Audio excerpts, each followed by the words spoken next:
तुमच्याकडे ration card असेल तर तुमच्यासाठी ही महत्त्वाची बातमी आहे. रेशन कार्ड वापरणाऱ्या व्यक्तीला ई-केवायसी पूर्ण करावे लागणार आहे. ई-केवायसीची अंतिम तारीख 30 एप्रिलपर्यंत वाढवण्यात आली आहे.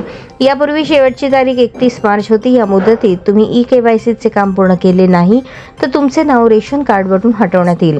तुम्ही घरबसल्या ई-केवायसी करू शकता. यासाठीची ऑनलाईन प्रक्रिया कशी आहे ते आपण पाहूया. सरकारने आतापर्यंत 6 वेळा मुदत वाढवली आहे, पण यावेळी असे म्हटले जात आहे की ही तारीख वाढवण्याची शेवटची वेळ आहे. अन्न आणि पुरवठा मंत्रालयाने सर्व राज्यांना पत्र लिहून कळवले आहे की ई-केवायसीचे काम या नवीन तारखेपर्यंत पूर्ण करावे.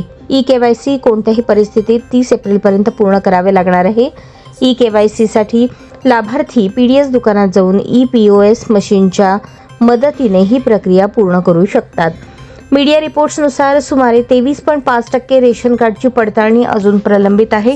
ई-केवायसी म्हणजे नो युअर कस्टमर. याद्वारे तुमची ओळख पटवण्यात येते.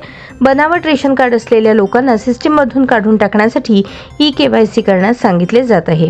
रेशन कार्ड धारकांना मिळणारे फायदे अनेक जण पात्र नसतानाही घेत असल्याचे निदर्शनास आले आहे. ही नावे हटवण्यासाठी ही प्रक्रिया सुरू करण्यात आली आहे. घरबसल्या ई-केवायसी करण्यासाठी सर्वप्रथम तुमच्या राज्यातील सार्वजनिक वितरण व्यवस्थेच्या वेबसाईटवर जा. तिथे ई-केवायसी फॉर रेशन कार्डवर क्लिक करा. त्यानंतर रेशन कार्ड क्रमांक आणि आधार क्रमांक टाका.